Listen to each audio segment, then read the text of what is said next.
Okay, we should be back up now.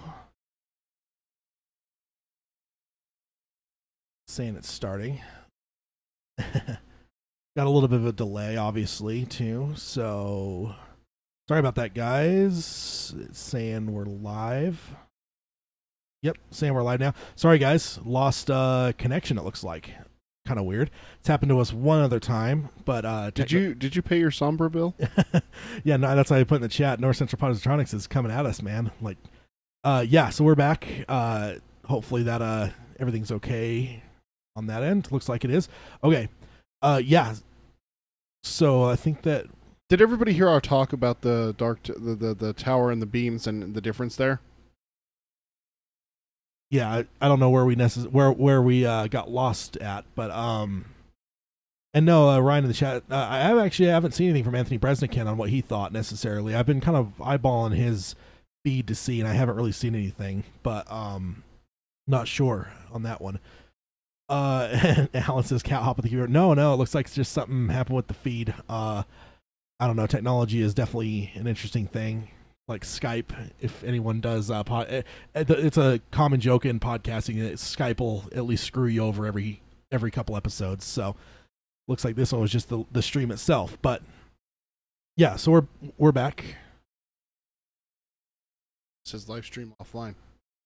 No, it shows fine on my side. So everyone hear us?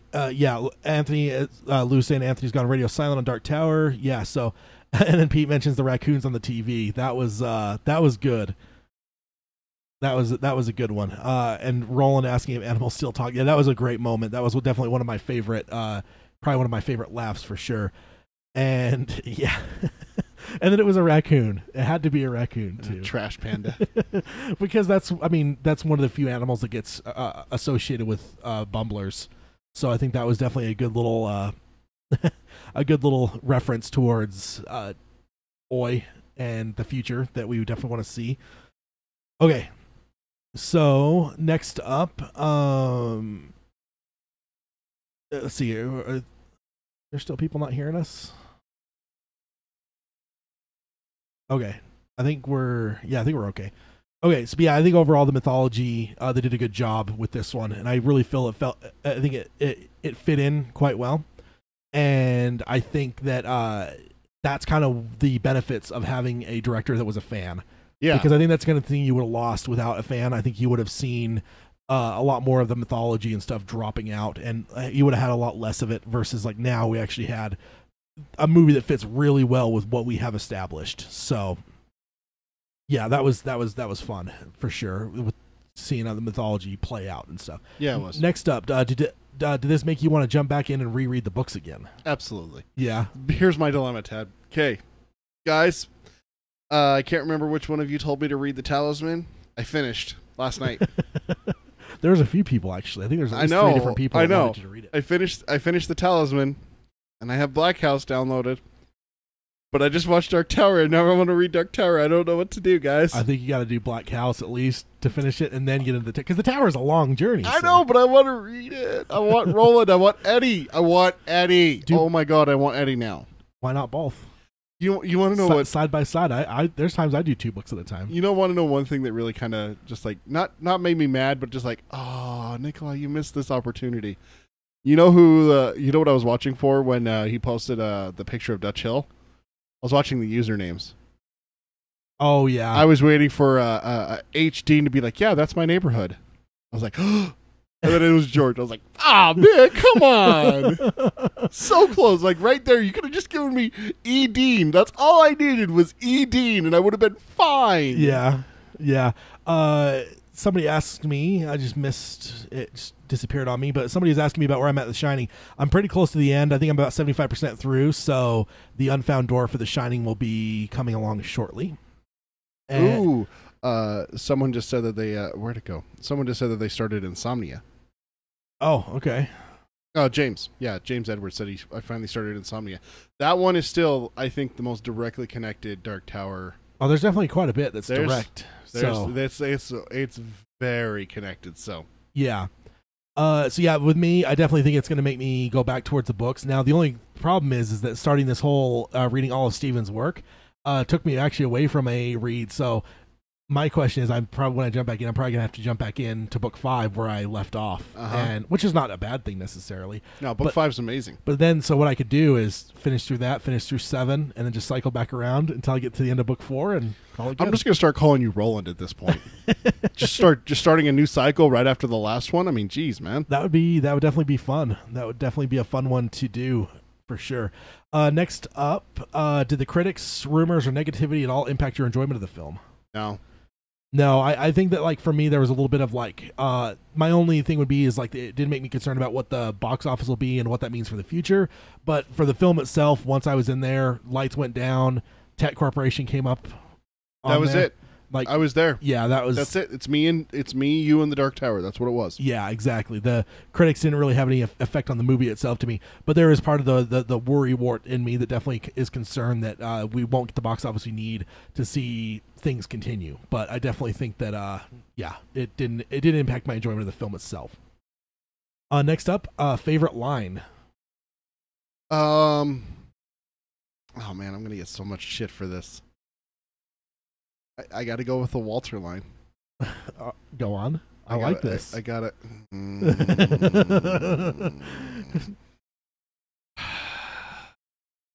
I really liked the stalker line. The way he presented it and everything like that. The stalker line was... that was my favorite. Yeah. I think it screamed Flag from the stand. Yeah. Just that charisma, that I almost was waiting for him to titter, that thing that he does in the stand. I was just waiting for it. Close, like minuscule one below that is the Gunslinger Creed.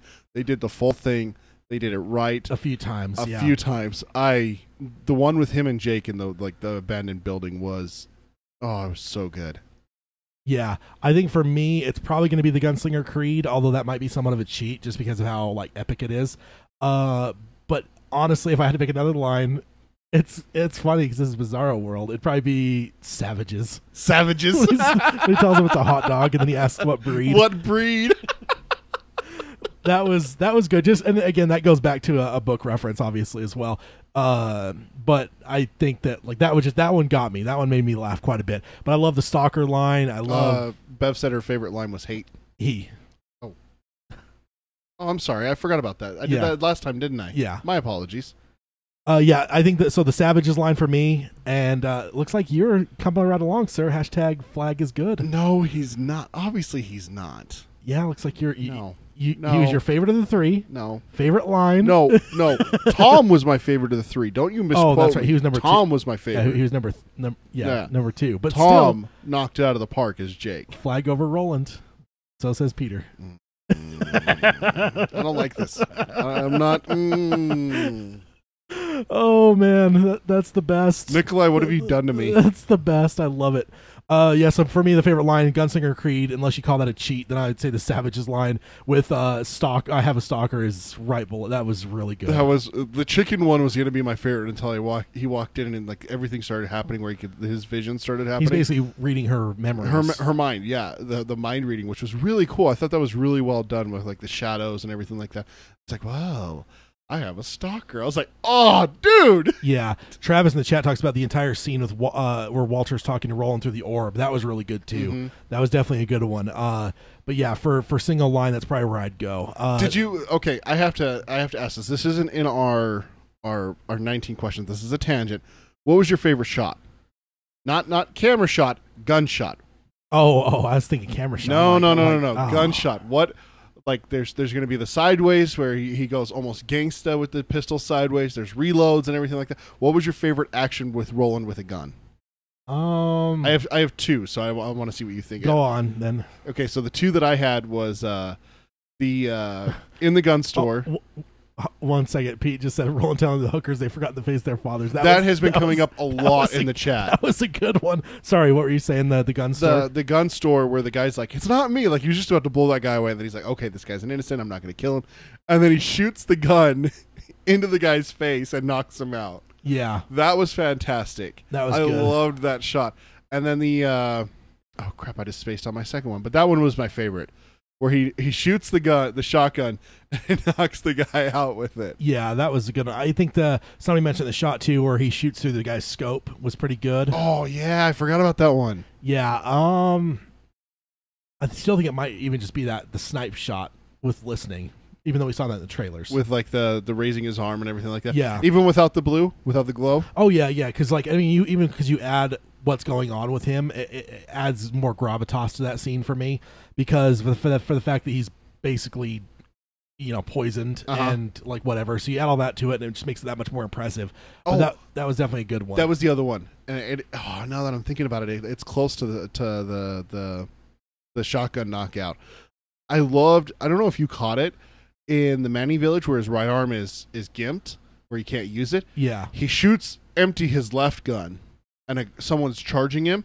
He holsters his left gun, cross draws his right gun, spins it in his hand around, and still blows the guy away. Yeah, while like sick and everything like that. That was amazing. Yeah, I really want to know if Idris pulled that off himself. Yeah, or if that was in any way assisted by anything. Yeah, that was impressive. Yeah, I think the let's see, somebody's bringing up the knife scene with the chef too. That was for favorite line.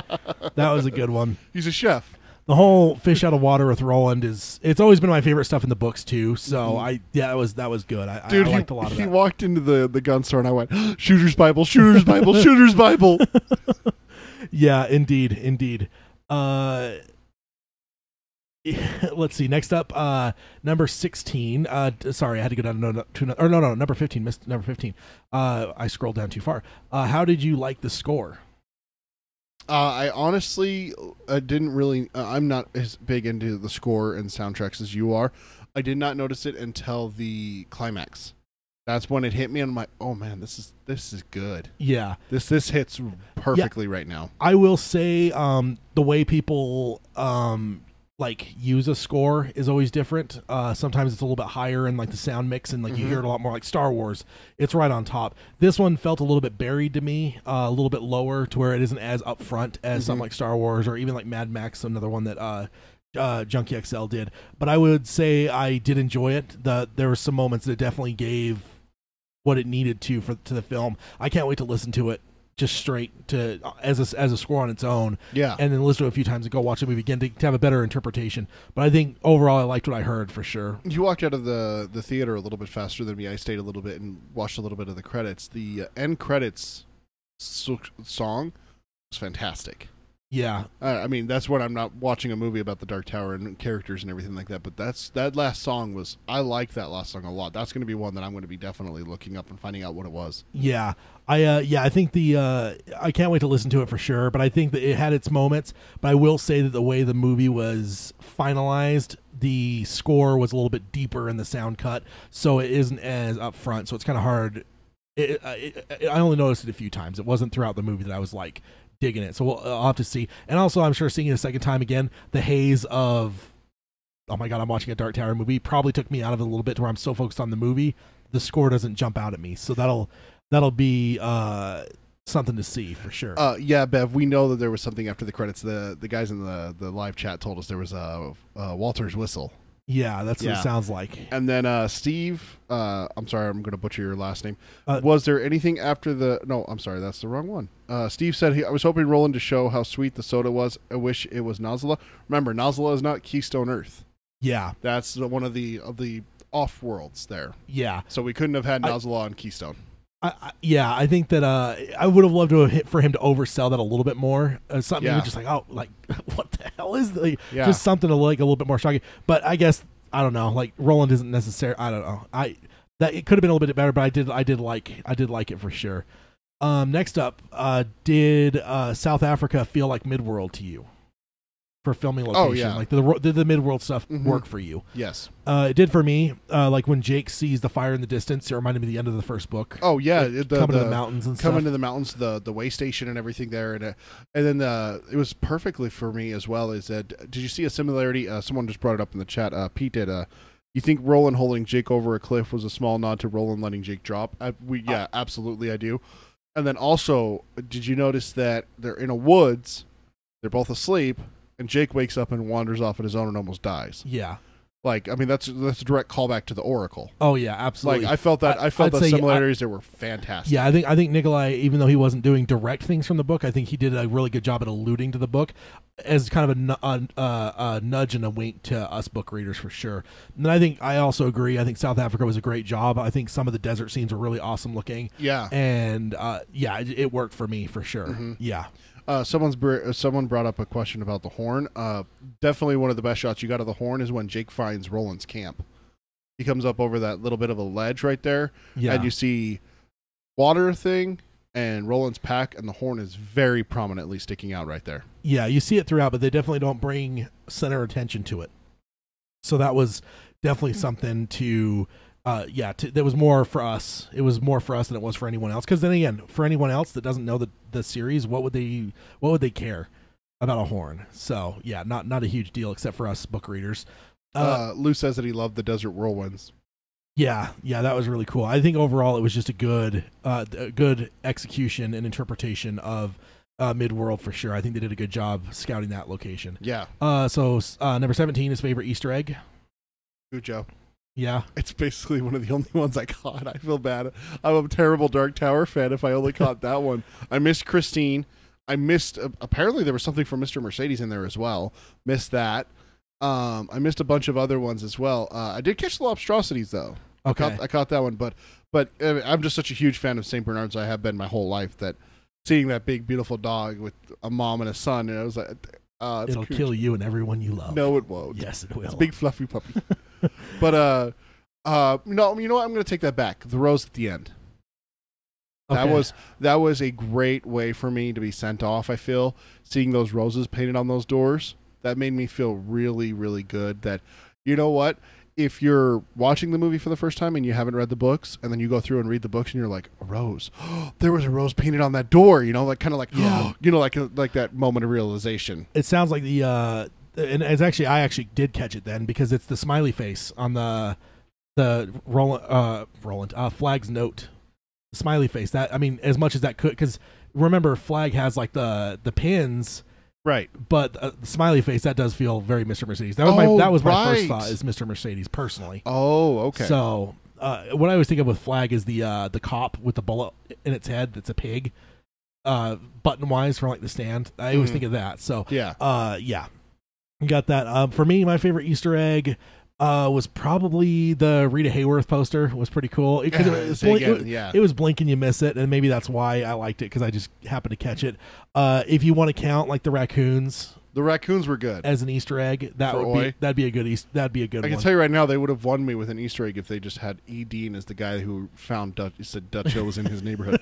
That would have instantly been the best part of that whole movie. You're just an Eddie junkie. I am a freaking Eddie junkie. Have we not established this, Tad? Can we establish that right now, that I am an Eddie junkie and I need help? Yeah. I think that's pretty clear. I think. Let's see. Also, Bev mentions the Misery's Child book. I do think I've heard someone else say that. Maybe I just saw it on Twitter quickly while I was looking at Twitter on my way back. I did miss that, though. Misery? Yeah, the book. It's on Walter's bookcase. They show that in the video that we watched last week at the Dixie Pig thing. Nikolai says that this is a reconstruction of his bookcase that's in his in the movie. And it has Stephen King's works on there, including Misery. Yeah. Yeah, and then Luz also mentions Charyu Tree. I know, right? That would have been probably one of the ultimate Easter eggs if he would have written Charyu Tree. Imagine if he had he had just muttered it to his little henchman there. He's like, "Oh, I left him a present, Charyu Tree." Yeah, because then we would have known as Jake ran upstairs. It's like, no, oh God, he did. You know, it's one of those ones where it's like, you know, it's scary to tell someone something instead of making them discover it. Yeah, you know, kind of thing. Like you do that to the audience sometimes. Yeah, I think that was definitely good. Pete also mentions the cops right before Jake gets grabbed by the van. I will say that 100% made me think of his time in the third door. Oh yeah, with the cops right near the gun store, right after the gun store and everything. Like that. It kind of took me out a little bit as I'm like, there's shotgun blast and Roland's thunder cannons going off, and they're not hearing anything like a block away. Like. Yeah, but it's a good little throw in to me anyway. Oh, it was. I saw it as a throw into the books for sure. I think that for sure that would be it for me then. And next up, number 18. Did elements from other books bother you at all? No. Like any of the stuff, Algo Ciento, Dixie Pig. Because I mean, you mean Dark Tower books? I was thinking you were meaning Easter eggs. No. Oh, I was like, how would Easter eggs bother me? No, other Dark Tower books. Because basically, with some of these questions, I was 100% trying to get some of the concerns that people had going into the movie, Yeah. and then ask on the other side of the movie, what did you guys, what did you think? Did it bother you? And so with that, did any of the stuff drawn from later books bother you being in this book? No, I think it fit pretty well. I think you hit it pretty well on the head earlier with your description about how, kind of the similarities you drew with Star Wars, where the Death Star wasn't supposed to be in it until the third one, and they kind of did the same thing here with blowing up the breakers. It's Devar Toy that they blew up because they had the name on the portal. It's Devar Toy they blew up. At first I was like, man, we're really gonna. Oh, yep, we did. There goes Devar Toy. That's the end of. That's the midway through book 7 and everything like that. You hit it perfectly on the head. Is that the only one? No, I think that fully as we go forward, hopefully we get more movies or TV shows or whatever it might be. I fully think that we're going to find more places for breakers to exist. Obviously Thunderclap and like all that kind of stuff. It might just be a different place for sure. We're getting some requests to set up cameras so they can see us talk. Yeah. And Bev saying the Art of book calls it a Dogan. Does it really? I can't wait to dig into that book. I've held off because I wanted to wait until after I'd seen it. So, I think that that's definitely something I can't wait to look into. And over the next little bit, as we talk about the movie, I'll have seen that, listened to the score, stuff like that. And in regards to the question, I guess, about the cameras, that's just something I when I built my computer, I didn't have any cameras, anything. Like my monitors, like I'm a desktop kind of guy and build my own desktops and stuff. Yeah. I just don't have any cameras. It's something I'll have to definitely look into down the way. But I definitely want to we're going to be probably upgrading some of our sound audio equipment before anything like that happens. Yeah. So not that necessarily we have is bad, but I think we could do better. So for me, I don't think any of this stuff bothered me from the later books. Yeah. Especially because they didn't kill Jake. Without killing Jake, it was kind of good to have like the Jake that thinks he's kind of going crazy a little bit. Mm-hmm. Bring that there, because if it was just him dying to bring him to Midworld, and then he doesn't die again, then we're never going to get any of that stuff. That would bother me. So taking some of the book 3 stuff for Jake absolutely didn't bother me, especially the fact that he didn't die. I think the only way it would have bothered me is if they would have killed Jake, because then I don't know what they would do, since they took a lot of his story elements into here, right? Or either way. So that's, for me, no, nothing bothered me from that. One thing that I'm happy about that they drew from later books, Sayer's dead. Yeah, for sure. Yeah, Sayer. That means that Eddie's gonna live. You got such a one-track mind. You know that? Sayer's the one that shoots him. I mean, he stands over Pimley and... No, is it Sayer? No, it's Pimley. Is it No, he's standing over Pimley because Pimley's the head of Algo Ciento, right? And then... sorry, I just got sidetracked. Yeah, there's... Bev saying for a few seconds he thought he was going to shoot Jake. I definitely agree. Because, again, I was probably like 90% sure that Jake would be dead by the end of that scene as the scene went on. So, with that, and Steve says he heard the original ending was Roland shooting Jake, which makes sense. And that would definitely be interesting for sure. That's right. It's Finley Otego. It's the... So your boy's still out there. Shit. Your Eddie Killer's still out there. So sorry, no peace for Peter yet. Not yet. Okay, so number 19, last question. Did Nikolai remember the face of his father, as King said? Yes. I think so too. I mean, the other thing is also we don't know what behind the scenes and everything like that. If other people indeed did come along and shape the movie, we don't know the details on that. I haven't read it too deep into those articles because I wanted to wait this close to the movie just to see the movie before getting into some of how the sausage is made too deep. But overall, I think the movie was great. So I would definitely say yes. I think that I would agree with King. I think this is a good, a good way to visualize the Dark Tower to start. Yeah, and the other thing that I'm going to tell people who have a problem with the film is that this is a stepping stone. Yeah. It's supposed to be. This isn't meant to be the end. No. So hopefully this isn't the end and we definitely get to see more. That's the hope for sure. So now we will jump on over to some emails and see what some of our listeners thought. I guess we could also, Bev brings up Walter. We mentioned a little bit earlier, but I can't imagine that Walter is indeed dead. I have to feel that if we go on further, I mean, of course he'll be in the series if the series comes to fruition. It sounds like McConaughey's pretty much said that, but I think that would be obviously a prequel. But I think going forward, he has to still be around in my mind. I would be shocked if we never saw Flag in the future again. But right, that's just me. It's kind of like, again, kind of reminds me of Star Wars. There was actually a fan that started making buttons in like 78, 79, so before Empire Strikes Back. That was like, I think it was the buttons where Vader lives, because there was some ambiguity at the end of the first Star Wars whether Vader was alive, and there was fans that like wanted him alive. So I'm going to start getting buttons made that say Flag lives. Ugh. Or Walter lives. I guess I could use the paradigm of the movie. Man in Black lives, something. Ugh. But yeah, I definitely want to see him back, and I just can't picture him being dead. I just feel that he's big. He's more powerful than that.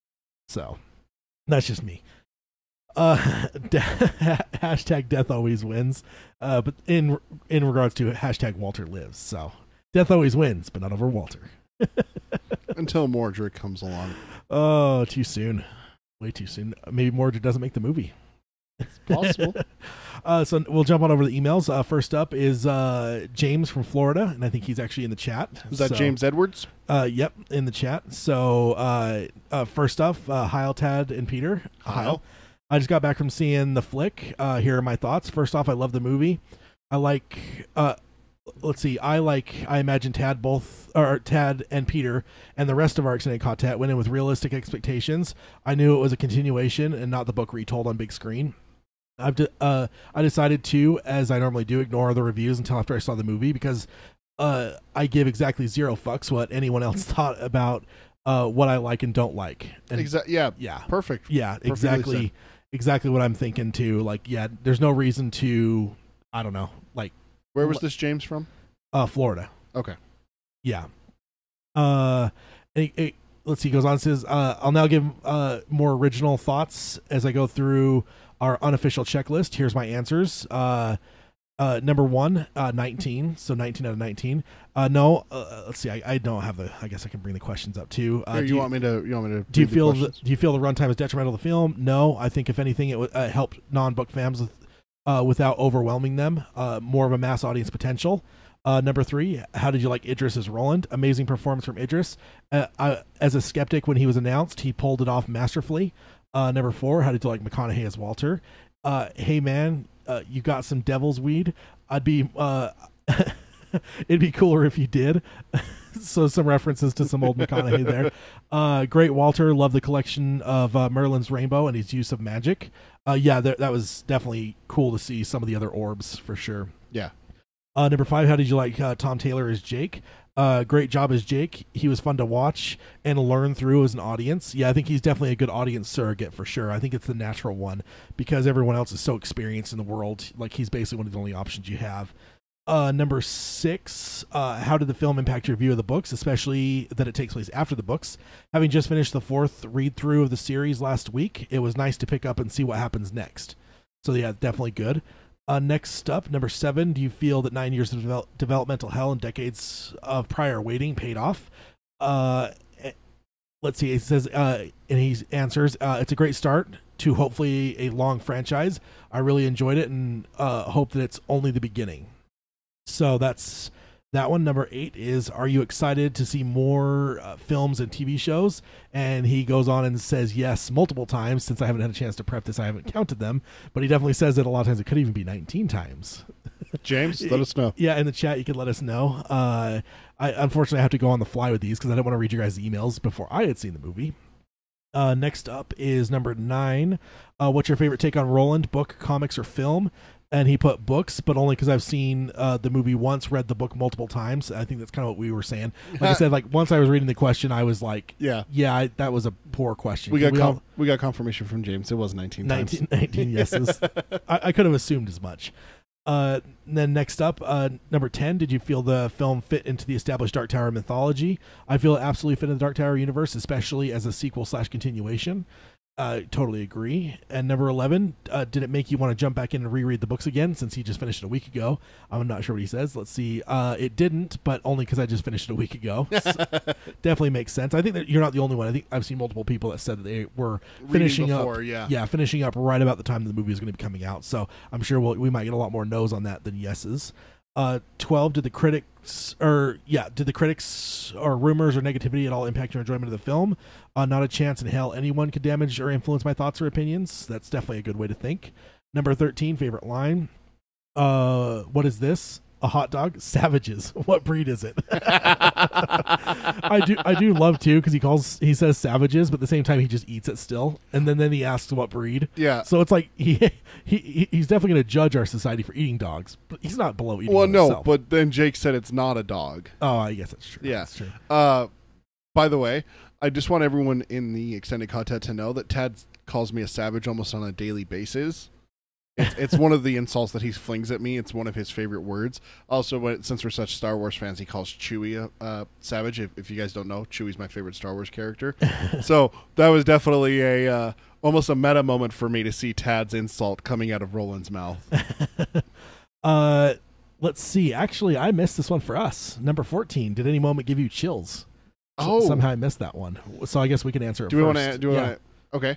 Moment that gave me chills was the apartment scene with Catherine Winnick and Flag. That got me. And then surprisingly, one that gave me that I didn't expect it to was Roland almost going like berserk mode in the Dixie Pig. You saw how talented he was beforehand, how good of a shot he was. He was able to hold up and do everything when he was injured and sick and everything like that. But then to see him unleash and go all out, gunslinger. Let me educate you in the ways of the gun, kind of thing. Yeah. And seeing his prowess there, reloading, shooting, moving, and everything like that. It fits. You know what it reminded me a lot of? The shootout and drawing of the three with Eddie at Balthazar's place. Balthazar's tower. Yeah. Balthazar, yeah. That one.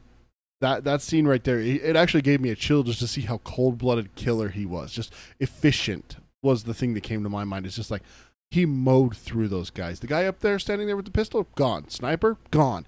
Guy standing over there in a group, all right, let's throw a freaking canister at him and blow it up. Boom, gone. Yeah. Like just effective. Boom, boom, boom, boom, reload. Boom, boom, boom, boom, reload. Just all the way through the whole Dixie. And he comes away without a scratch. Man, tell me that didn't remind you of Toll a little bit, too. Yeah. Like, he just mowed through those guys. Yeah, for sure. And far more trained and heavily armed people than we had in Toll, too. So, definitely showing his prowess. For me, still the Gunslinger Creed. That got me from the trailers, with him with Jake, especially that one specifically. But also, the second one for me would be he and his father doing it. So he and Stephen Deshane with the Gunslinger Creed definitely got me pretty good. And that's probably the main ones for me that come to mind. There may have been more, but that's the two that definitely stick out to me. Roland one's for you. Walter one for me. What is this? This is Bizarro World. Oh I my think. gosh. But so number 15, did you like the score? And you never gave him his. Yeah. So yeah, sorry about that. James's answer on number 14, seeing Jake and Roland recite the creed, Roland watching Stephen die in front of him, and seeing the tower itself on the movie screen. Yeah, that was definitely a good one for sure. But I think he and Jake, man, that's just because so many of us see that as such a central part of the entire series, The Dark Tower, that to see that encompassed, like the first part of the quartet, his first trainee, in a lot of ways. And he even calls him a gunslinger. Yeah, he's like, you're a gunslinger, your weapon is the shine, which intrigues me because there was talk about, is Jake going to bring other Ruger with him? Is there going to be other guns and everything like that? Yeah. But it's interesting that they've kind of developed the shine into almost like a tool and a weapon for him. Yeah. So it's going to be interesting going forward to see if we do get a, drawing of the three and we get Eddie and Susanna and Oi and everything like that. Where are we going to go with them? Is Eddie going to use a gun? Is Susanna going to use a gun? Are we going to get the Ryza plates? Yeah. What are we going to get here? Yeah, I'm intrigued with that. Yeah. So then number 15, did you like the score? And he says Junkie XL nailed it, fit perfectly with the tone of the flick. Yeah, I totally agree. Yeah, for sure. Number 16, did South Africa feel like Midworld? He says, I love South Africa as a set location, especially the Mohane and the village. For sure. That was good. favorite Easter egg, and his is actually 1408 is the portal code. That was Yeah, we caught that one. I forgot about that one. Yeah, there's the location. To come back to Earth. Yeah, to Keystone Earth. 1408. That was a good one. That was a good Stephen Q one that I definitely wasn't expecting. I mean, because it feels like right around Comic-Con they started throwing some of them out that were going to be in the film, so we knew to expect some of them. But that one was definitely a good one. That's a little bit of a deeper cut too. I think some people might miss that one. Yeah, and Ted doesn't usually react and like or anything like that like I do. I'm way more boisterous, especially in theaters and stuff like that. And when 1408 came up, Tad went, "Oh, 1408." So it got him good. Yeah, that was because it's totally not expected for sure. Number 16, I already did that one. And 17 is Easter egg. Number 18, did elements from other books bother you in this film? And he says, a shared Stephen King universe is A-okay with me. Love the ties to other books. Hope to catch more in the future viewings. So yeah, there's definitely he's definitely okay with that too. Number 19, did Nikolai remember the face of his father, as King said? He says, I feel Nikolai made an amazing first Dark Tower film. Hopefully he's involved in future franchise installments. Yes. Hashtag and Nick we trust. So that's definitely good to hear. And he has a little bit here at the end. He says, wanted to try to keep it short so you guys can get through as many emails as you can tomorrow. But I can't wait to see it again, let alone own it on Blu-ray. I feel like the tone of the movie truly captured Midworld, Jake, Roland, and the hero of the book, Walter himself. You're welcome, Peter. I know how much it means to you. God. And it's true. We're seeing it here in this episode. Favorite lines, like being ranked above Roland. Like it's a flag kind of world for the Peter. scene that creeped me out. He says, I hope that this is the start of a badass franchise / universe. Hopefully non-book fans can enjoy it and appreciate it and want more as well, or want more too. Can't wait to see what Peter and Tad and the rest of the extended content thought as well. Long days and pleasant nights, signed James in Florida. And may you have twice the number. Yes. Before you go to the next one, I'm sorry, you're going to have to fill in for a second. I got to stream real fast. All right. Yeah, we're kind of coming right out of the theater and straight to this. So we'll jump over to the next email. And I think we actually have some new emailers too, which is kind of fun to get them here. And this one is Sam from Toronto. And I'm trying to remember. Sorry, Sam, if you've emailed in before. I do not recall if you've emailed before. So I don't know if I want to call you a first-time emailer. But let's see. Sam starts off, says Sam from... I think he actually has. Because I do remember him now. Because he mentioned us shouting out to Toronto for filming locations. That happens quite a bit. Is a fill-in for New York City and stuff. So Sam, do remember you. He says, Sam from Toronto here, just got home from the 7/19 August 3rd viewing. Loved it multiple times. The movie shot shivers down my spine. The whole audience was laughing at quite a few points, and Roland teaching Jake to shoot had my eyes tearing up. The look Roland gives him is perfect. Yeah, for sure. I totally love that as well. And let's see, spoilers from here on in case you and Ted haven't seen it yet. And I definitely... I saved reading these until now, so I'm actually reading these kind of live as we go. I have a lot of times I at least proofread them a little bit. This one I have not, but had a chance to do that because I didn't want to read anything before we saw it. He says, I loved how McConaughey portrayed the Man in Black, aka Walter, evil incarnate. That small tidbit with the little girl on the bench was amazing, and that was definitely a good one too. And she shoots a look at the camera, her mother in the film. Arcel really got some really great performances out of everyone. I only wish that instead of Walter killing Jake's mother, his saying shame led her to taking her own life and leaving a note for Jake to find. But as Walter the Man in Black smiley face logo was a nice touch. And I actually anticipated that a little bit because of his line that way. I honestly wondered if we'd walk into her like having hung herself or something. Oh yeah, maybe. Yeah, so Hi, I'm back. I agree with what he said there because I totally actually anticipated that. So Sam, I'm with you on that. I almost anticipated seeing something along those lines. But the smoldering remains, or not smoldering remains, the black ashes precipice with ashes was definitely pretty brutal all on its own. He says, I was hoping for the monster that almost gets Jake to be the first one that stuck. And the one that stuck Roland is going to be Pennywise in its true it shape. I love all the Easter eggs. I loved let's see, or I almost said Cujo aloud when the dog walked by. I loved it, and we'll be going to see it again this weekend since it's a long weekend up here. Which that's awesome. And it's not even an extended weekend for me, but I'll definitely want to go see it again. I may have to go watch it on the holiday Monday also. I will be buying it to add to my collection, and I will try to convince everyone I know to go see it. Although I'm not sure how well it's going to play to non-Dark Tower readers. Opening weekend box office will tell us a lot. I'm confident that thanks to the lowish budget, that will make more than enough to justify a sequel or 6. And then he says smiley face emoji.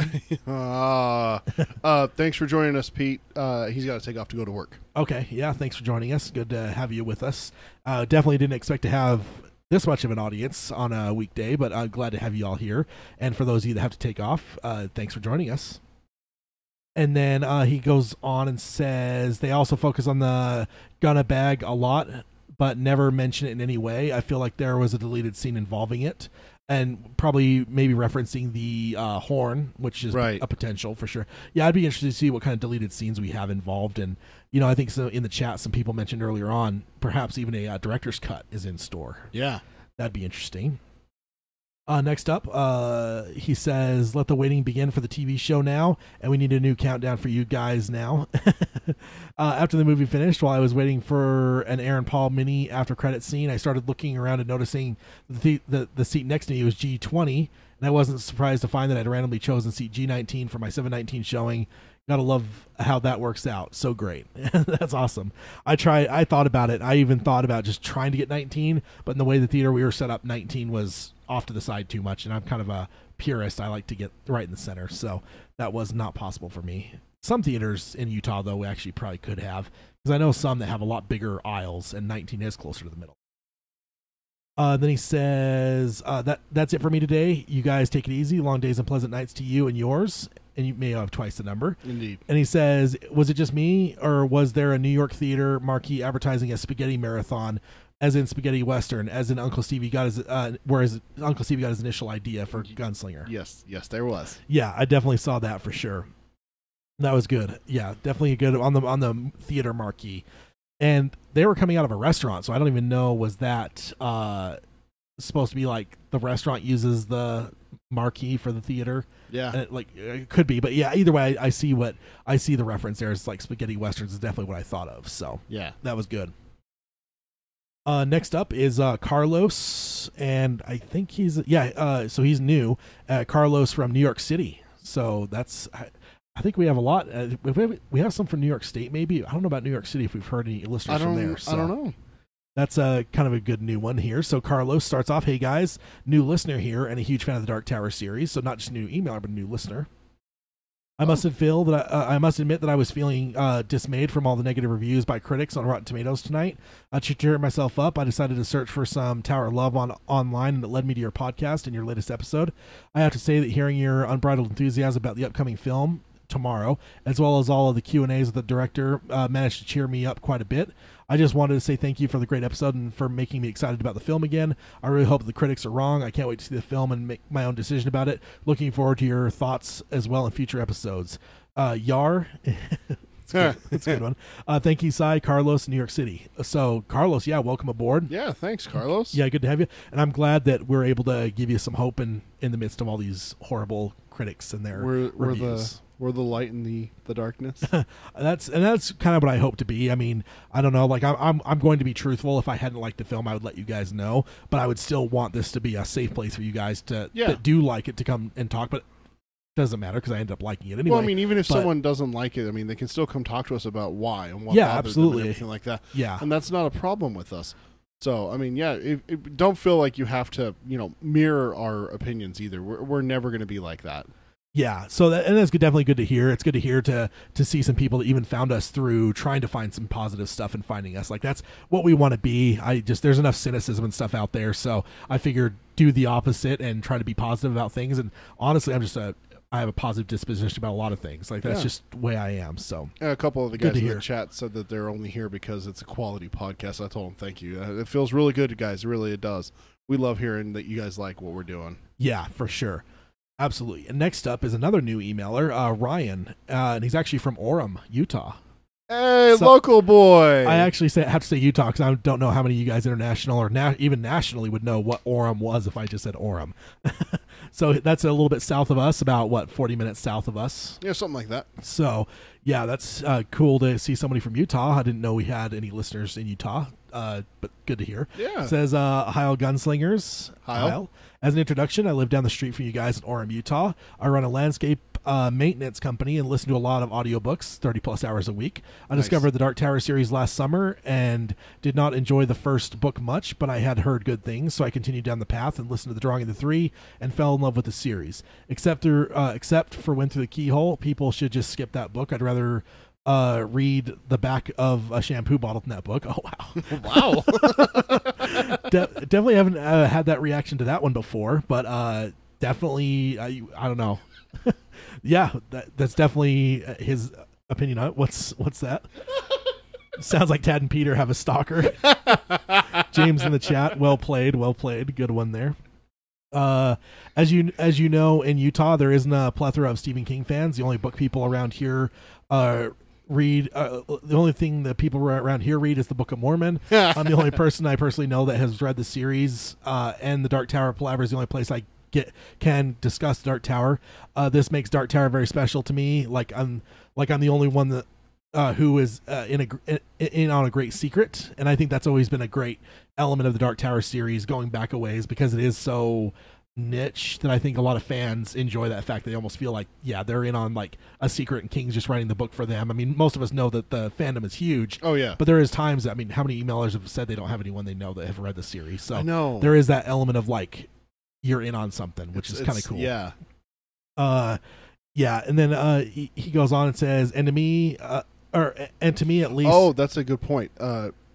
Sorry, someone just brought up in the chat, audiobooks are great except for Went Through the Keyhole, and you brought that up before, that the reason you haven't pulled the trigger on the audiobook is because doesn't Stephen King read it himself? Yeah, and I will say I know that Lou is a defender of Stephen King's audiobook reading skills. I love like George Guidel and Frank Muller, obviously. Yes. But yeah, I've read the book in print, but I've never done the audiobook version. So I would give it a chance though at some point when I have a little bit of a extra some credits on Audible. I might pull the trigger on it and then listen through it as well as having read it. I haven't listened to it. The only time I've read it is I read my Kindle copy. So it's going to be interesting going through Went Through the Keyhole Audible this time, because yeah, I don't think I've ever listened to anything by Stephen King narrated by him. Yeah, I don't think I have. So I think he narrated the first book at some point, I think, too. I don't remember. Oh, really? I don't know how the timeline works for that.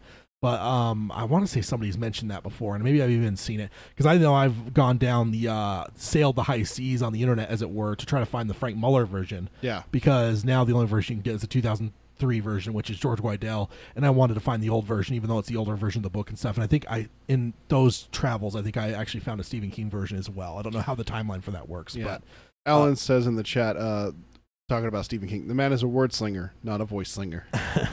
Yeah, and honestly, I don't default him or anyone. I mean, there's even people that do like autobiographies and write books about themselves, and they narrate them. And there's just times it doesn't work out very well. Like voice acting, or like voice acting is a talent all on its own, but also audiobook reading. There's voice actors I know that have tried to do audiobooks that kind of suit their like characters they play, and it doesn't work out very well. Reading an audiobook is a very challenging thing, and I will give absolute credit to the people that do it and do it well, because not everyone can do it. I would say like there's a pantheon of hardness factor, and I would say that reading audiobooks is right toward the top of that when it comes to audio stuff. You're not only acting out like one part, like if you're reading a play or something like multiple that. You're plus doing the narrator. You're doing multiple plus the narrator. You have to set the tone with your voice. You have to show excitement with your voice, fear, and everything like that. So it's just it's not okay, let me sit down for 6 hours and read something in the same monotone so people can understand what I am saying. Yeah, and then Bev is saying that he narrated the first 2 or 3, recorded them at a radio station, and he says you could hear transports rumble by in the background. So yeah, there's definitely a different way to view things for sure. But yeah, let's see. That's a little bit of a tangent on audiobooks and stuff. But yeah, I would love to see George Guidel take Went Through the Keyhole. And just for, if nothing else, for continuity. You know, because we have 2 primary narrators.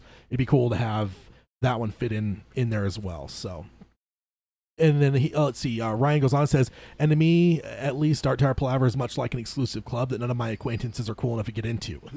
Yeah.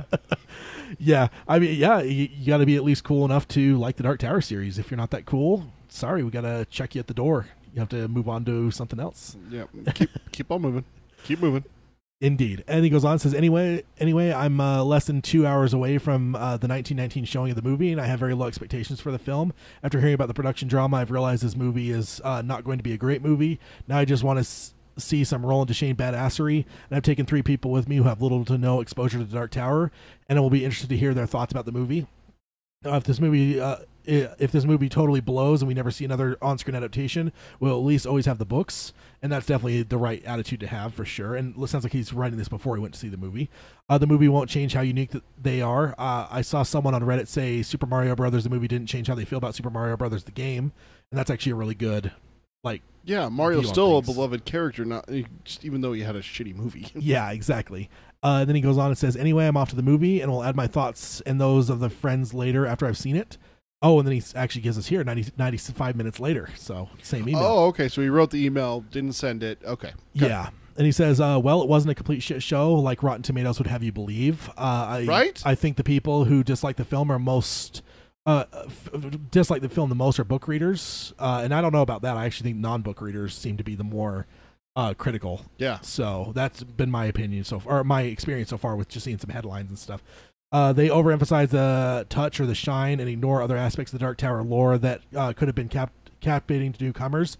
If you'd never read the books, you'd think that it was an okay movie. The 3 people I took with me had said that the movie was okay and overall enjoyable. I must admit that there were some really good parts in the movie.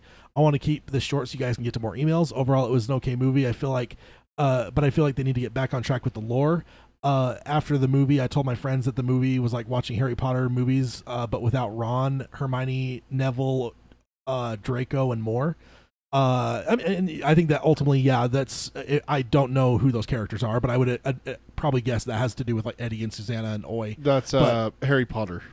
No, I know. He says it's like watching Harry Potter without some of those characters. Yeah. Okay. And I would say that with that they're for future projects. I don't think that we are necessarily going to see them until hopefully another movie or another TV show that takes it on. This isn't their place. They don't necessarily have room in here.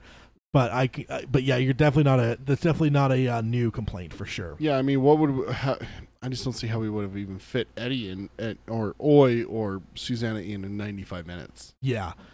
Then he goes on and says, what I liked, Roland on Earth, his mannerisms were very funny. Love the part where he tried to pay the doctors with a gold coin. That was good. That was a good reference to the early part of the first book too. Yeah. Also, do the animals on your world still talk? That was good. That was a good Oi reference. I love that he's like, no, it's commercial. Wait, what do you mean still? Yeah, yeah, exactly. It's like the delayed response. That Roland's skills are slowly shown. I like that he was hurt in the first major gunfight at the village, so he couldn't showcase all of his skills, but his prowess is teased. Later on in the Dixie Pig, Roland is a cold-blooded, methodical killer. Jake's performance... Oh, this is a separate thought, sorry. Jake's performance was good. Roland's performance is good. Jake and Roland slowly developed a bond and chemistry, and it was well done. The franchise can be continued and improved. What I didn't like, the Man in Black lines were cheesy. Movie moved too fast. After the movie, 2 of my friends were confused as to what happened to Roland's infection. He took 1 pill and was better. And yeah, I mean, I would say that he did definitely take a lot of pills, but I do think that they did tease the fact that he definitely heals quicker with a lot of things. So I think that would. Well, also we don't know how long he was in the hospital. And he had medicine pumped into him. He had an IV hooked up. Yeah. So medicine through an IV, and he didn't say, because she said, we need you to rest and stay overnight. And at that point, he's like, no, I'm good. Obviously, he was feeling better. They went outside, and then he had medicine and vitamins is what Jake said. So I imagine some Aston was in there. Indeed.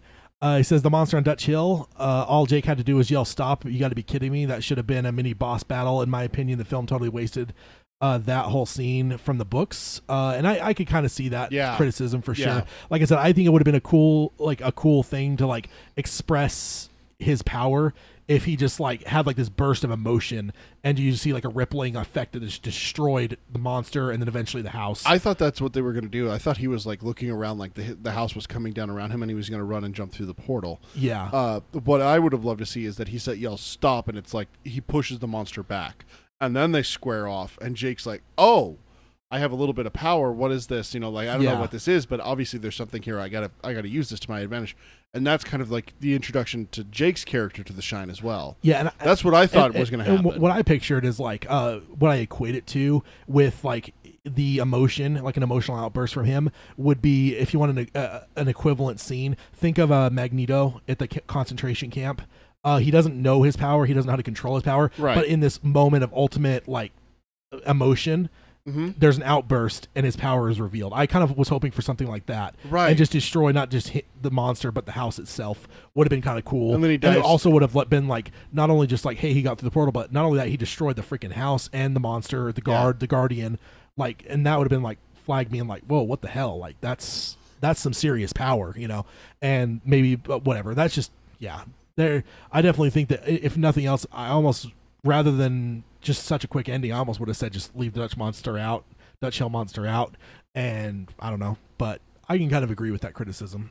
And he goes on and says the monster on the Dutch Hell. I'm sorry, I already did that one. Next up, too much focus on Jake's shine. It was a good idea to use it and get Jake to Roland's world, but could have been much better. And I think that because they're going to expand that with further films, I think we'll see a lot more of his abilities as we go forward and see that expand, just like in the next thing we're going to see presumably is the TV series. The next we're going to see is Alan with the Shine. Right. So that'll be interesting. We're going to see like what someone who is trained with it from his youth and everything like that is going to be able to do with it. Yeah. I imagine him throwing like what is it? Is his name in the book 7? He throws the mind spear at the guy and kills him. I picture something like that. You know, like he has a weapon built into his mind and stuff like that. And Roland tells him, he's like, your weapon is the Shine. Yeah. So I wouldn't be amiss if they went that route with the Shine, where Alan doesn't carry a gun. You know, he's an apprentice and everything like that. He's a gunslinger in training. He doesn't even carry guns. His weapon is up here in his mind with the Shine. Yeah. Looks like Ryan's in the chat as well. Says, shoot, I fall asleep and wake up and you're in the middle of my email. Hi, Ryan. You have a stalker, Ryan. Their names are Tad and Peter. Then right toward the end here, there are things that could have done to keep the movie closer and truer to the novels. I look forward to writing up what I would have done differently, but that's an email for another day. I give the film a 7 out of 10. So yeah, that's definitely good to hear, and definitely glad to hear from you. Good to hear from someone from our home state. I don't know that we've heard from anyone before. So it was thanks for the email, and welcome to our extended quartet. He had one word response to our stalking him. Oh yeah, gross. Hey, just a flag reference, that's all. Indeed. And then next up, jump on over here. I'm not sure, we're definitely probably not going to get through all these emails, but we're going to keep going for a little bit and just kind of go until it's time to, I don't know, whatever, and see where we go. And then from there... Until we get hungry enough, I start looking at Ted like he's a T-bone steak. Yeah, because for us, we both work later, so we actually pretty much woke up to go to the movie and then to this, so neither of us have eaten today and stuff, so it's kind of getting to the point where at some point we'll just shut it down. But hey, we have a lot of time to talk about this in the next few weeks. We have an episode next week. We have an episode a week from now. We have international listeners will be joining us probably the next episode after that. Yep. So we'll definitely get to all these emails. So, but we'll keep going for a few more. Next up is Brian from El Paso, and he's a couple time emailer now. He starts off, "Hi, all gunslingers. Hi. I took the plunge and went to the 10 p.m. showing Thursday. Figured I'd write a couple thoughts before I have to go and get up for work in 5 hours. First thought, loved it with an exclamation point. So awesome. That's his review. Let's see. Next up, he says, you have to go in with an open mind. If you expect a word-for-word adaptation, you'll be sorely disappointed and a fool. Quite an addition there. This is a new book/tale in the series, and I totally agree, and I think that's the way people should be going into it. But yeah, definitely good to hear. And he says, next up, he says, I'm totally buying the Blu-ray to catch everything And he says, to be honest, I'm going to see it with my wife again on Saturday. Plenty of Easter eggs, and I'm sure I only caught some of them. Yeah, I'm sure I'm the same way. So I'm tempted not to bring this up, but I have to bring it up. Okay, so I think I missed a very hard Easter egg, and I don't think we're going to be able to see it until we get Blu-ray, unless someone's really good in the theater with their memory. When Jake runs out and climbs up the building out of his bathroom, when he comes up over the wall, it almost looks like graffiti on the wall that he comes over on the right side of the screen. I want to say it almost looked like the Eye of the Crimson King.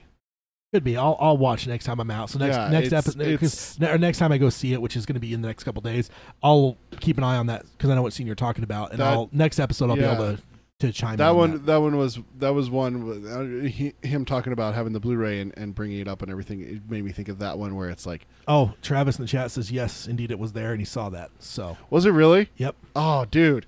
That's Which beautiful. Is with the shirt I'm wearing. Of course. It's, yeah. Oh, yeah. We didn't talk about that. We said we were wearing shirts. Tad's wearing his End World Crimson King circle with the eye in the middle, and then I got my with the opening line and the silhouette of the Gunslinger. So we both representing our respective sides. Do you want to switch shirts after this podcast? Yeah, it seems like we switched sides. This is Bizarro World here. Yeah. But next up, Brian says thoroughly entertained. Next up, he said, chatted with a couple guys after they left the theater. One guy was reading Wizard and Glass and really liked it. The other guy hadn't read any of it, but said that he was impressed. And that's pretty good. Me and Peter were like in literally the very first showing of our theater. Like the theater was like, it looked like it was closed almost with how few cars there were. There was only 2 other people in the theater with us. 4.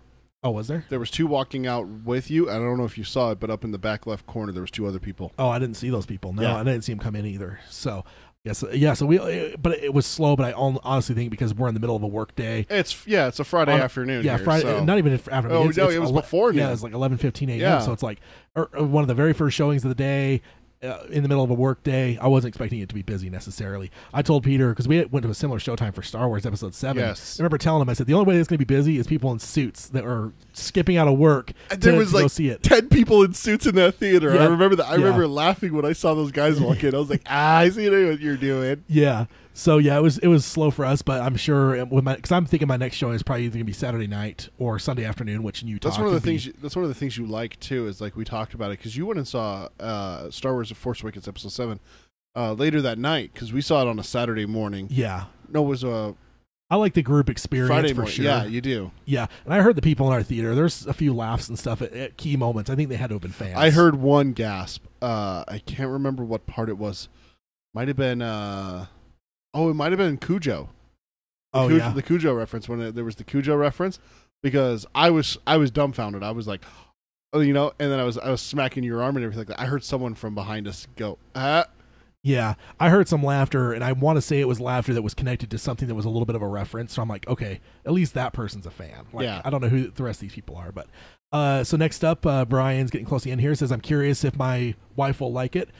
She has had zero exposure other than seeing the trailer, but is wanting to see the movie. And then he signs off, long days and pleasant nights, or what I have left of one, and a smiley emoji. And then he signs off, Brian from El Paso. So, Brian, thanks for emailing again. It's good to hear your thoughts. And yeah, I did definitely, obviously hearing this after we've seen it, because I didn't want to read any of the emails before, because, that seems like trouble. But not that we didn't know most of what was going to happen, but still, never know. Next up is Cody from Kansas. Hey, Cody. Yeah, longtime emailer here. And he says, I'm not one to analyze films. I'm good at disengaging my mind and taking movies at face value for entertainment. So prefacing everything straight with that. And he says, gets into our 19 questions. And he says, first off, on a scale of 1 to 19, how would you rate the film? He said, I have to give it a 19 because everything is 19 on our in our quartet. Or on a more realistic scale of 1 to 10, I give it a 7. It's not as OMG amazing as like I hoped, but it got my brother excited to read the series, and I didn't see anything catastrophic. I almost docked a point because the movie started with an emoji movie based clip reminding us to turn off our cell phones, but that wasn't the movie's fault. I really wish we would have had that in our theater. Well, I'm creeped out now. What? Look at the chat. Look at the guy's name. Oh, a walking dude. Yeah. Welcome. Walking dude, my life for you. Ugh. Yeah. Let's see. He says, my 13-year-old son who knows very little about the series enjoyed it. I loved it. I see why critics are having problems, but overall hated but overall hate in the zeitgeist seems more like a pile on than anything. And I definitely agree totally. And that's cool to hear with your son enjoyed it. That's kind of cool. I love to hear what non-readers are thinking. That's pretty cool. But back to Cody, though, that's awesome. That he's gonna get his brother into it. Well, no, but he says their turn off the phone thing was emoji based. I really wish we would have had that. I think ours is like M&M based, or one of those M&M ones. It was the M&M commercial. I would have thrown my phone at the screen if it had been an emoji. Oh, I would have loved it. That would have been amazing. So, Cody, I really wish I was in your theater with Peter. Thanks for joining us, Bev. Bev, got to hit the road to the Dark Tower. Thanks for joining us. At some point, I'd love to have you on the show and talk with you. I'm definitely late on that, but I definitely was thinking last night in bed, as a matter of fact, getting ready for the movie's tomorrow. I'm so excited. And I got to stop. I'm like, dude, we got to get Bev on at some point, and I'd love to have Robin Firth on as well at some point. We've definitely slacked on having some of you guys guesting on the show, but I'd love to have you at some point, Bev. Thanks for joining us in the chat. Let's see. Next up, Cody is let's see, where did I leave off? Number two, he says, I felt like the beginning was a bit rushed and Jake and Roland's relationship could have taken more time to build, but it wasn't too bad. And I think number two is the question about I was just saying, do you want me to pull up the questions? Yeah, if you could. I think number two is the about the runtime. Did the runtime affect it? I think I accidentally exited out my window that had that in it, but I got it right here. Number two was, did you feel that the runtime was detrimental to the film? Yeah, so he said no, he would have liked to have felt the beating was rushed and the Jake and Roland relationship could have taken more time to build, but it wasn't too bad. Number 3 through 5, I thought Idris, McConaughey, and Taylor did an excellent representation of all of our beloved characters. And that's, it's good to hear. So far, I haven't heard any harsh criticisms. Some of the early rumors I was seeing was that Jake didn't do a good job.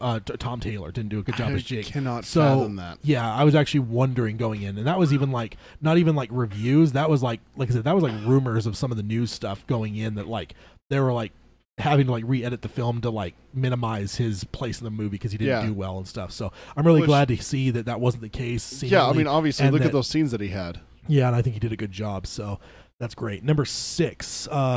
And that was impacting view on the books, right? How does the film impact your view of the books, especially since it takes place after the book cycle?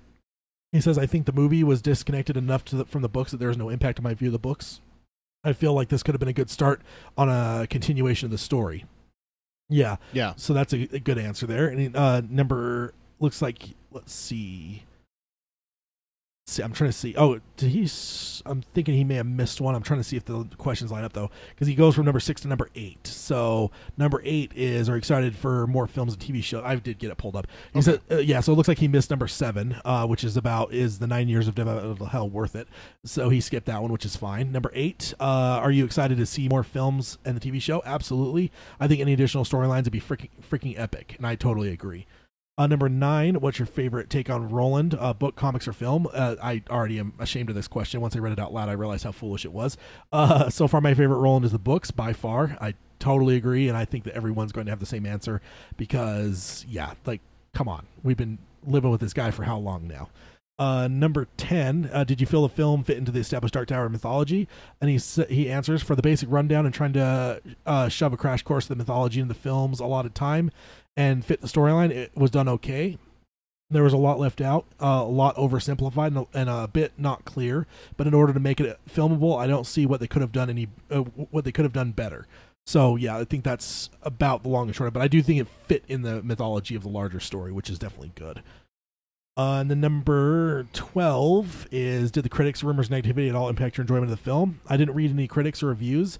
If I cared what anyone else, if I cared what anyone else says, I probably wouldn't have had to join the quartet to find other people to geek out with.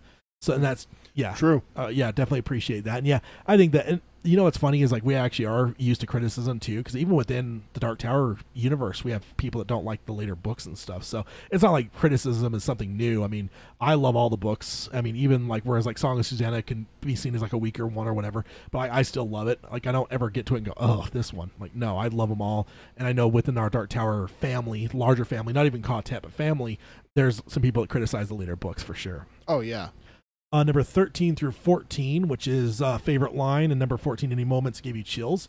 Roland and Steven reciting the Gunslinger's Creed. So same answer there. That was unexpected for me, and that one did get me. That was really good. You expressed a concern just a couple of days ago that they were going to chop it out. They were changing the creed because they weren't going to do the full creed because the "Forgotten the Face of Your Father" part was absent in a lot of the trailers, or it was there for only part of it, but wasn't there for a lot of it. So I was concerned they were going to change it up, but they definitely remained true to it. Number 16 is his next one. Did South Africa feel like Midworld? A little bit more rocky than I had imagined, but it still looked good. Number 17, favorite Easter egg. When Pimley reported to Walter that they had found a new candidate, the girl on the bench that they showed is exactly what I pictured reading Dr. Sleep. I actually thought the same damn thing. Oh my gosh, I didn't even think about that. I thought the same damn thing. I was waiting for them to say her name. What was her name? Was it magic? It's something weird. It's something weird, yeah. No, it was something magic related. I'm completely blank. It's been a while since I have read that. But dude, I'm so glad you said that, Cody. Thank you, because I thought the same thing. And I totally forgot it until you just read that. But I remember thinking that, and I'm like, I wonder if Peter thought that. But we're in a movie theater, not in a living room watching it. We're not savages. So back to what I said about Ted. He usually doesn't react to the film in most ways. Yeah, I'm pretty stoic overall. I'm pretty quiet about things. But I'm glad you said that, because I thought the same damn thing for sure. Number 18, did elements from other books bother you? And he says, no, I didn't really notice anything that didn't fit. And I think some people are misinterpreting that question. I meant other books in the Dark Tower series, but you even misinterpreted that until I clarified for you.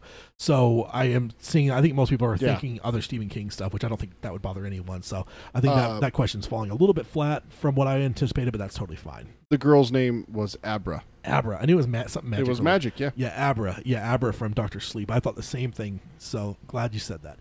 And then number 19 is, did Nikolai remember the face of his father, as King said? He says, we all know what was in store for whoever tried this adaptation. I think Nikolai did an admirable job with what everyone said was unfilmable. And I totally agree. I mean, I think that I really enjoyed this movie for what it was. I definitely think that, like, there's some elements that could have been better. Like, it's not a 10 out of 10. It's not, a new Godfather or anything crazy. But it's not a 19 out of 19? It was what I would expect. And honestly, yeah, I think Nikolai and Akiva and everyone involved had a huge thing on their plate here, and I think they did an admirable job. Like he just said, to steal his words, Cody here, they did a great job with what they had and what they were able to execute, I think. So he says, overall, my only disappointments were, I thought that they went too cheesy and over the top with Walter's magic. I wish it was more understated. I didn't like Walter just saying a single word and having it happen. And I can kind of see that, but I think that for storytelling, I think that's the way they went that way. But yeah, I think that magic's always an interesting thing, how people interpret magic in movies. Some people, they really don't want to see a lot of it. They want it to be more... It's hard to do. It's taxing and everything like that. Yeah. But then there's, the Harry Potter side of things where you just wave a wand, say a word, and it happens. Yeah. Yeah, I can see what you're saying, but I think I kind of liked it a little bit just because if nothing else, it just showed power. It threw me off a little bit at first, but like I said, once they showed the orbs later on, I was like, oh, that's why he has all this power. Yeah. The next, right toward the end here, he says, there was no mention of the doors, only mechanical portals. I wish that it was a little less sci-fi and a little bit more fantasy. And I could totally see that. Yeah, it would have been even something else if they were just dialing it in these machines to open a door to go through. Like, that would have been maybe a little bit more lip service to the books, but I think that what they had was, and it was almost needed, because when you get to the end, you kind of need that portal look for Roland to see Jake in the machine. Yeah, but how interesting would it have been if they had Roland shoots the machinery and Lee Bartoy and it starts to explode and everything like that, and Jake slams the door, and then when they open the door again, it's not to Lee Bartoy, it's to the street. Yeah, you could have had any number of things that were. Yeah, you could have played with doors quite a bit, but yeah, I could see what you're saying there. There's been a lot of criticism of that ever since they first word came out that how the portals looked, and it was very sci-fi looking. So, and also I will say he put sci-fi like the Sci-Fi Channel, not just sci-fi as a genre. So, well, also one thing to consider is that this isn't the fantasy side of things. This is the Somber Corporation that we're dealing with largely here. Yeah. This isn't Jake going through a door being pulled by his quartet that was drawn in the mud and opened with the key that Eddie carved. This is him using a portal in a that is in a Sombra location, like under the Dixie Pig in the books, exactly, like where it's like you like the graffiti on the wall. Oh, check right. out 9/11. You're gonna love that, or the Lincoln assassination. Yeah. All that stuff. All those ones are portals like that. You know, mechanical portals, right? And so that's where you got to look at it. Is that most of this is centralized around the Sombra Corporation and what they're using, kind of thing. You know, versus like what are the doors? Is that GAN? See, and that's where I think that we're going to get into in the if and when we get into the. Let's just assume there's going to be a sequel. Okay, so that's what I think we would look into in the sequel, is that we're gonna see more of the okay, we saw the Sombra side of things. Okay, well now let's see the GAN side of things, like you said. Let's see the doors. Let's see the drawing and everything like that. Yeah, for sure. And that's just I totally agree. And he finishes up, long days and pleasant nights, signed Cody from Kansas. Good to hear from you, Cody. And thanks for your thoughts. Definitely appreciate it. I can definitely see what he's saying about the magic, though. With Walter, if and that's what one of the complaints I've seen mostly is that why is this guy so powered and everything like that? And me seeing the orbs, the more I think about it, the more I realize that, man, no one knows what those orbs are. As far as they know, those are just different communication devices. That's all he uses them for. He uses one to taunt Roland. He uses one to watch the attack on the Manny village and everything like that. Okay, well, what does that do? So they're just they're viewing orbs or what? But to us book readers, we can know those orbs are freaking powerful. Yeah, I do want to say I was like partly wondering, is there ever a point in the stand when Flag uses like persuasion in that way, in any kind of way, like slightly similar to that? Because it felt vaguely familiar. So I'm guessing it's not like all the time in the stand, but he uses it in the Dark Tower series. He uses it with Adam Quick. He basically almost brainwashes him, kind of thing. Like, hey, you're dying, let me help you. You're going to be doing stuff for me. And he's like, yes, and stuff like that. And then but he definitely uses I don't want to say brainwashing or mind control, but he definitely uses his influence. I mean, dude, look at Trash Can Man, My Life for You. Yeah. That kind of thing. And then also like Nadine and Harold. Yeah. Both of them are influenced by him, but not like a you will do what I want magic and everything like that. But that just feels like Flag to me. Like, honestly, even though it's not in the stand, I'm almost certain. But I can almost see like him and his like high rise thing in Vegas just telling someone just jump out the window because they failed at something, and then it's them jumping. Like absolutely. That seems totally like Flag. Like that does not seem. Well, and then also the thing is like it's not necessarily like jump out the window and they're just like, oh, I'm controlled, let me jump out the window and everything like that. But it's also like the part of it may also be the shit, if I don't jump out this window, what is he going to do to me? Yeah, kind of thing. It's that fear. Yeah, and I think that some of that may go into like the Sombra employees. What would you call those two that end up killing each other? Yeah, the minions that end up killing each other. Yeah, totally. So next up, I think we could probably get to at least one more. We'll see where we're looking at from there. This one is Daryl, and Daryl from Minneapolis, and I believe he emailed us last time for the first time, so he's on the newer side. But Daryl, welcome back. And he starts off, Heil Gunslingers. Heil. He says, I saw the movie last night at 1919. The theater was packed. There were moments when people cheered and moments when you could tell who were the Dark Tower junkies and who, and as they got the inside jokes. Overall, everyone appeared to enjoy the movie. Here are my responses to the questions you posed on Twitter. Dude, I love to hear that. There was a packed theater, that people cheered, that people reacted. We're getting it, yeah. Dude, that's amazing. And that's why I love that. Like, I'm going to be able to go see a nice musical tonight with Book of Mormon musical. But there is still part of me that's like, I would love to go tonight to Dark Tower because like that's when probably fans are going to be there, not Friday morning during the workday, but Friday evening. So I'm hoping Saturday night. I'm going to go tomorrow night, probably prime time. Go to like a 7 p.m. showing. And one of our coworkers who's a fan had tickets, and he chose a later time so he could bring some of his non Dark Tower friends. And I have seen some things on Twitter too where people had emptier theaters, but I don't know. That's going to happen, of course. So Daryl goes on and with the questions. Number 1, he says he'd give it a 17 on a scale of 1 to 19. I thought it was really well done and captured the essence / spirit of the stories and characters. It left me wanting more in a good way. And that's always a good thing. That sounds familiar. Yeah, leave them wanting more, man. That's good. Even though, as a fan, I'm just like, fuck you. You should have given me a 3-hour movie.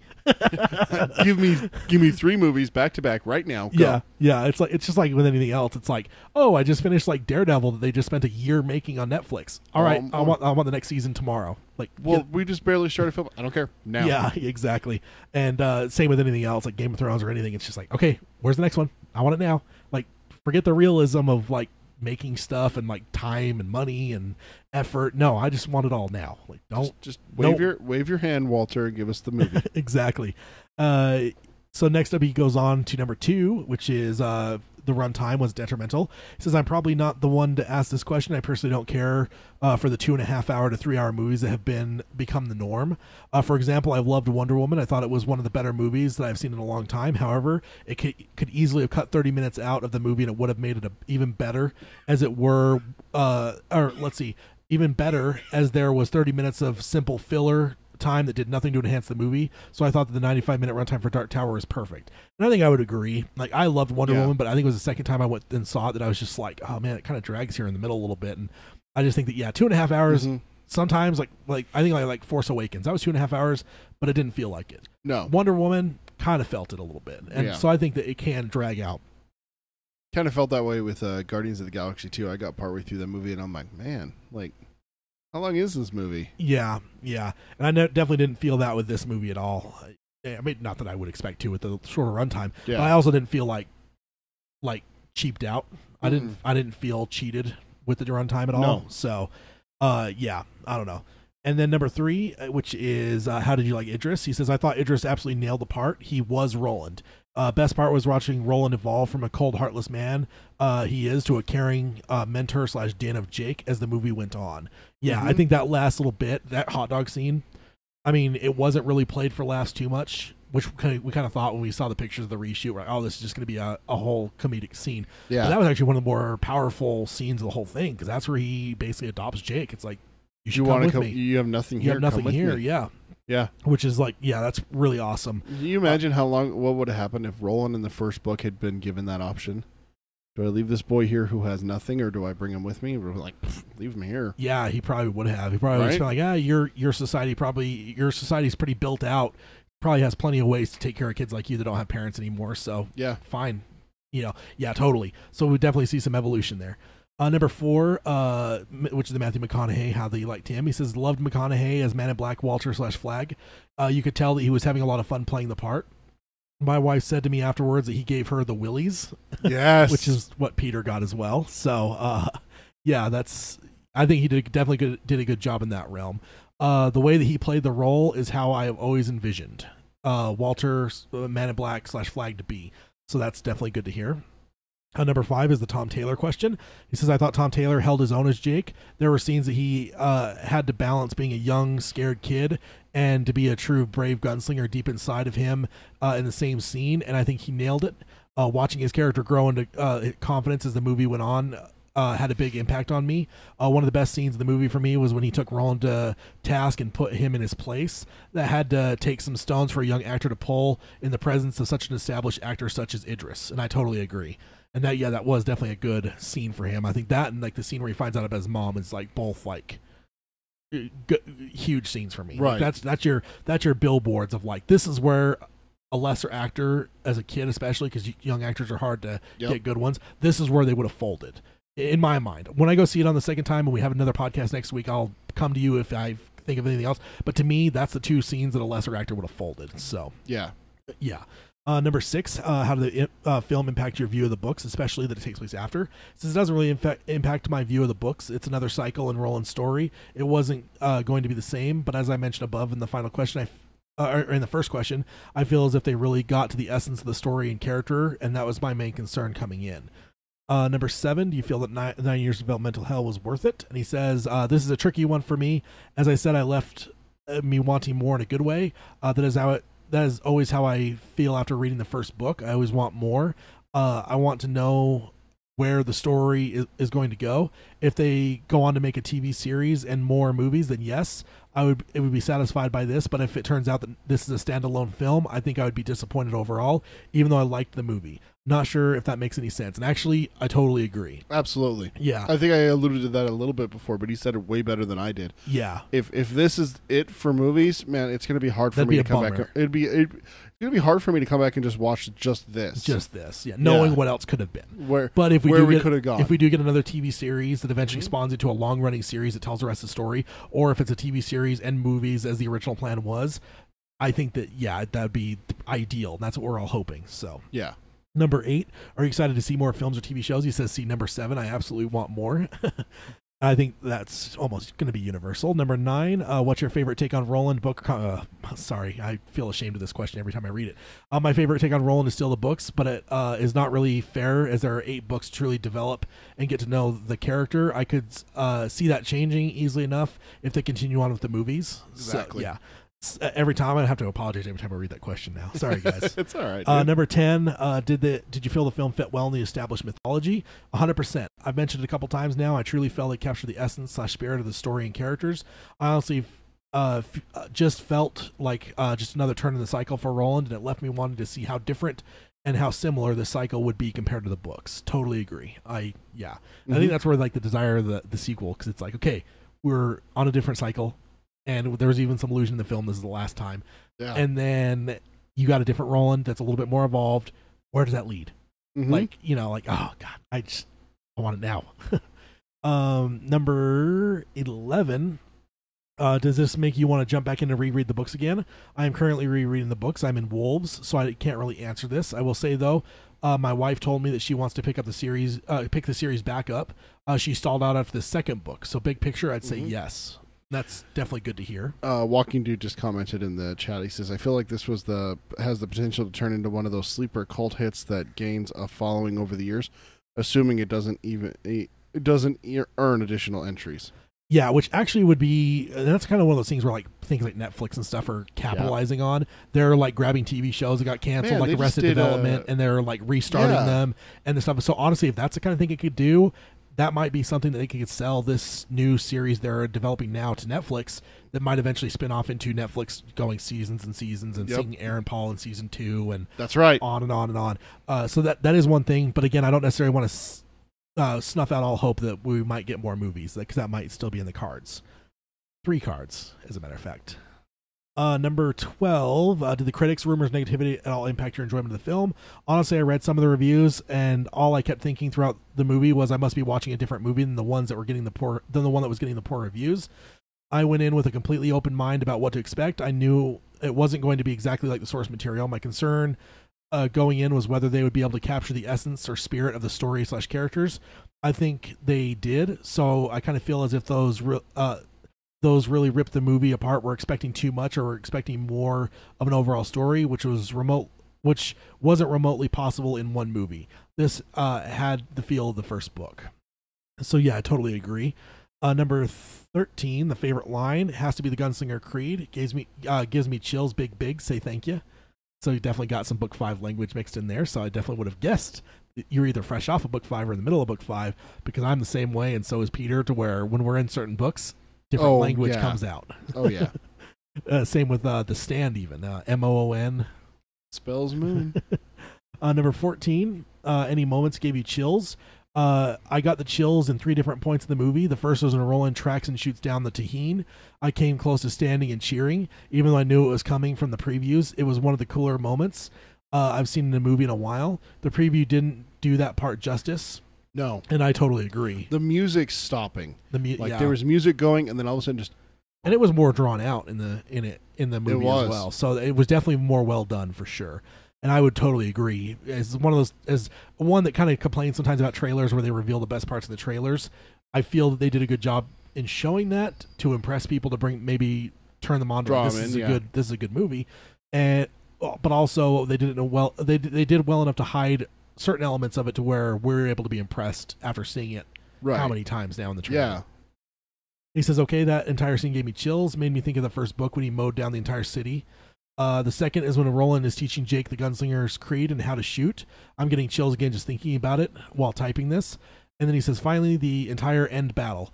Damn, that was intense. When Roland was behind the pillar, working up the battle focus and coming out from behind the pillar, guns blazing. Yeah, total badassery right there. And I absolutely agree. Yeah, right. Yeah. And then number 15, how did you like the score? I was so focused on everything else, I didn't really notice the score. I'll pay closer attention to it when I see it again. And I think I kind of was close to the same way. There's a few times I noticed it, but not as much as I usually do. Let's see, number 16, did South Africa feel like Midworld? South Africa definitely felt like Midworld. There were some stunningly beautiful shots. Definitely. Number 17, favorite Easter egg. I knew it was coming, but Pennywise. But that might have been heightened due to it coming out next month, and that definitely is a possibility. Number 18, did elements from other books bother you? No, not at all. Number 19, last up, did Nikolai remember the face of his father, as King said? I do think Nikolai remembered the face of his father, so agreed with King there. And he says, there you have it, my thoughts on the film. I hope you both enjoyed it, and I'm looking forward to your review. So hopefully, Daryl, hopefully we did a good job early on synopsizing kind of what we felt about the whole thing. Hopefully we remembered the faces of our fathers. Yeah, indeed. But overall, I think this has been great. And I think this might be a good time to kind of cut a line in the sand for this episode. I kind of wondered if, early on, like last night I went to bed and I only had like 3 or 4 emails. I'm like, oh man, if people that went to the late show, like if they haven't emailed yet, they probably aren't going to. So it might be a smaller episode than I thought. But with this now, waking up, like all morning, emails have been pouring in, and I can't wait to get to them all. But yeah, we're sitting a little bit longer than we normally do, but I think that it might be time for us to shut down and go and wait until next week, where we'll come back and start up with Ryan from California is next up. Samantha's on the list as well, and I think we still have some new emailers too. I'm seeing some names I haven't seen before. Awesome. Which is really cool to see. But for now, guys, I think this might do it for us. Overall, love the movie. Don't listen to the critics, man. I absolutely enjoyed this film as a Dark Tower fanatic. Yep. And just awesome. Idris, Matthew, Tom, Catherine. Like I wasn't expecting much from her. Like, especially once it came out that like she was just playing Jake's mom. I'm just like, oh, that's gonna be a minimal role. Like, I know she's a great actress and she has like a huge following and stuff, but I'm just like, maybe we're kind of wasting her in this movie. But I think that for what she was given, man, I think she did a great job. She probably like didn't steal the movie from me, but she definitely surprised me the most. I wasn't expecting much from her, and she, in the small bit she had, she did a great job. And that's pretty brutal for Flag, man, to be like, man, you didn't believe your kid. Like, shame on you. Like, that's hard, man. That's brutal. That is brutal, and thank you, Flag, for killing that stepdad, though. Hashtag Flag is the villain. I don't know about that. Without killing the stepdad. That's the kind of thing that needs to be done. No. That guy was a jerk, dude. He was a jerk, but he didn't deserve to die. Oh, that's like saying the guy in the gun shop deserved to die. It wasn't him, it was Flag. What did Roland do? The stepdad was a jerk the whole movie, man. Right. Being a jerk does not mean you need to die. Semantics. But thank you guys. Hashtag Tad is terrible. But thank you guys for joining us live in the chat, and everyone that's listening. Thank you guys for joining us on the podcast. Let's see. Ryan in the chat. Yeah, first up for next time. I have to say my opinions have changed for the better since hearing everyone in here on the chat and the show. It gave my email early in the morning. So yeah, and Ryan, if you want to even send a follow-up, you can, and I could read that along with your other email, but I'd love to hear what you thought initially. Walking Dude asked if we had any inside info on the plot. Not really. We followed the production as it went, so I think there was some stuff that we were keen on, but I don't think we were overly pursuing what was going to happen. I don't know, leaks and stuff like that. We were trying to be somewhat careful. We tried to balance it out with. He's saying a couple of the ideas we had happened. Oh, not sure what. No, we did not have any. Insider info. No. We like I said, there was some stuff in development, and we speculated on a lot. Like, we got a lot of the screenshots, and from that we extrapolated some stuff and made some theories and stuff. But no, we weren't really into like the whole like spoiler thing when it comes to like too crazy. So no inside information necessarily. Just Tad's really good at this, what he does. He does this with other movies as well. He did it with Star Wars The Force Awakens. He was dead on the money with a lot of stuff in that. He knew that someone important was going to die in the movie, and spoiler alert, someone did die. He's really good at predicting this kind of stuff, and I've started to learn to trust his his shine a little bit. Yeah, it's one of those things. I look at movies from a storytelling perspective a lot, and there's just times that like Peter will get pissed because I'll predict something in like a TV show or a movie. Yeah, and I'll be like, how the hell do you know? Like, it just made sense for storytelling wise. Like if I was telling a story, that's the kind of thing that you would do for maximum impact or whatever. And so it's like rather than coming at it as a consumer, sometimes I think from the mind of like these creative folks, and I think sometimes that gives me a little bit of an inside track to where I'm able to predict things. But I'm not nearly on his level, but I'm getting there. But I'm also working on it. But also the books, give us a lot as well. So piecing together like how it all come together and stuff. Also, Samuel in the chat says we should check out Vikings, and I'm not just saying that because it's a Canadian-made show. I'm guessing we have a Canadian here. Let's see, and then thanks for you guys, everyone that's been in the chat. Thanks for joining us. It's been great. Thank you guys that emailed that we read. Thank you guys that emailed that we haven't read yet. We'll get to you guys. Also, if you guys are listening and you haven't emailed in yet and you've seen the movie, email in. We want to hear from you over the next few episodes. We're going to be covering a lot with this movie, so don't get shy because there's a lot of response. We want you guys to be part of it, and even if that means a month from now, 2 months from now, we've kind of moved away from heavy movie coverage and you send one way late, guess what? We'll still cover it because we love it. Yeah, we love hearing from all you guys. We love this large conversation. It's just what we're all about. Absolutely. Yeah, so we'll just close up shop real quick for all you new people that may not have caught it the first half round. If you guys want to find us, you guys can find us on iTunes. You guys can stream us on Stitcher. You can find us on any of your podcast services. If you guys could be so kind as to rate and review us on iTunes, that actually helps the podcast get exposure to other people. The more the show is rated, the more people can find the show, the larger our content gets. So if you guys could do that, we'd appreciate it.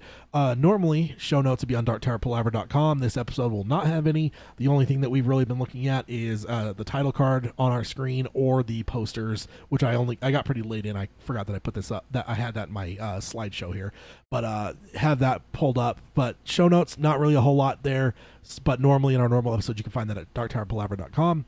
If you guys want to be part of the Palaver, Peter, what's the best way for them to do that?